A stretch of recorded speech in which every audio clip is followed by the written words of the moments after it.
Dans les royaumes d'Europe, les amours sincères n'ont souvent qu'un ennemi, la couronne elle-même. Au cœur de cette lutte entre le cœur et le pouvoir, une princesse belge, Clémentine de Belgique, osa aimer un homme au nom interdit, Napoléon Victor Bonaparte, l'héritier de l'Empire. Un amour pur, mais condamné par les lois de la dynastie et la fureur d'un roi. C'est l'histoire d'un combat entre l'amour et le devoir, entre une fille et son père, entre le destin et la liberté. Clémentine, née en 1872, est la plus jeune fille du roi Léopold II de Belgique, surnommé le roi bâtisseur, mais qui était aussi un homme froid, autoritaire, obsédé par le prestige et l'obéissance. Sa mère, la reine Marie-Henriette, vivait loin du roi, laissant Clémentine grandir dans la solitude du palais de Laeken, entre l'étiquette rigide et le silence pesant. Pourtant, sous ses airs doux, la princesse cachait un caractère fort, une âme passionnée, et un rêve simple, aimer, et être aimée pour ce qu'elle était, non pour ce qu'elle représentait. Elle aspirait à une vie où son cœur aurait le dernier mot, une aspiration révolutionnaire pour une princesse de son rang. Le destin parfois se joue d'un simple regard. Lors d'une réception à Bruxelles, Clémentine croise les yeux de Napoléon Victor Bonaparte, petit-fils de Jérôme Bonaparte et héritier symbolique du trône impérial de France. Il est beau, cultivé, loyal. Entre eux, le lien est immédiat, fulgurant. Deux âmes nobles mais isolées, deux cœurs enfermés dans des cages dorées qui se reconnaissent instantanément.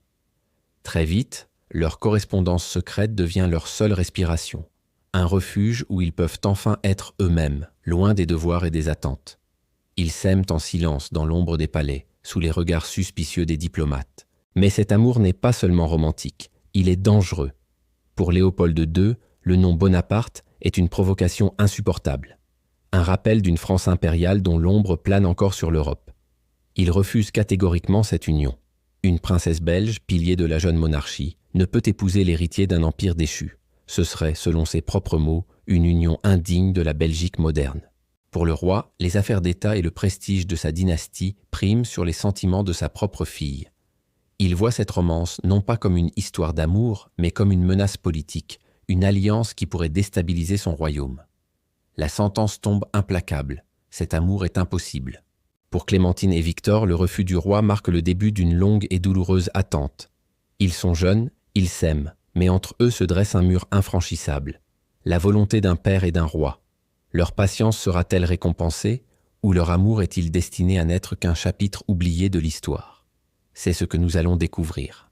Pendant des années, Clémentine va mener une guerre silencieuse contre son père. Elle n'est plus la jeune fille timide, mais une femme déterminée à défendre son amour. Elle utilise chaque occasion, chaque conversation pour plaider sa cause. Elle écrit à sa famille, aux têtes couronnées d'Europe, cherchant des alliés pour faire fléchir le roi. Mais Léopold II reste de marbre. Il lui propose d'autres prétendants, des princes allemands, des ducs fortunés, mais Clémentine les refuse tous, un par un. Son cœur appartient à Victor, et elle ne se voit épouser personne d'autre. Sa loyauté est une forme de résistance passive, mais d'une force inouïe. Elle vieillit, les années passent, mais sa détermination ne faiblit pas. Elle est prête à sacrifier sa jeunesse, mais pas son amour. Pendant ce temps, Napoléon Victor attend.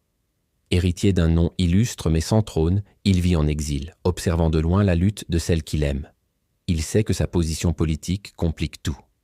La Troisième République en France se méfie des bonapartistes, et les autres monarchies européennes le considèrent avec une certaine distance. Épouser Clémentine sans l'accord de son père est impensable, cela créerait un scandale diplomatique. Alors, il patiente, lui aussi, avec une fidélité à toute épreuve. Leurs lettres continuent d'être leur seul lien, des messages d'espoir échangés à travers l'Europe, promettant une attente qui semble sans fin. Leur amour est devenu un test d'endurance, un pari sur l'avenir, contre un roi qui semble éternel. L'année 1909 marque un tournant. Léopold II, âgé et malade, sent sa fin approcher. Mais même sur son lit de mort, il refuse de céder. Il fait promettre à Clémentine de ne jamais épouser ce Bonaparte. C'est sa dernière volonté, son dernier acte d'autorité. La mort du roi est à la fois une libération et un nouveau fardeau pour la princesse. Elle est enfin libre de la tutelle de son père, mais elle est hantée par cette promesse. Va-t-elle honorer le serment fait à un père qui l'a privée de bonheur, ou va-t-elle enfin écouter son cœur? Le nouveau roi, son cousin Albert Ier, est un homme plus compréhensif et moderne.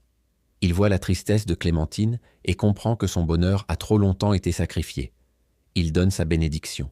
En 1910, après plus de 20 ans d'attente, de séparation et de sacrifice, Clémentine de Belgique et Napoléon Victor Bonaparte se marient enfin. Elle a 38 ans, lui 48. Leur mariage n'est pas celui de deux jeunes amants, mais celui de deux âmes qui ont traversé une vie d'épreuves pour être ensemble.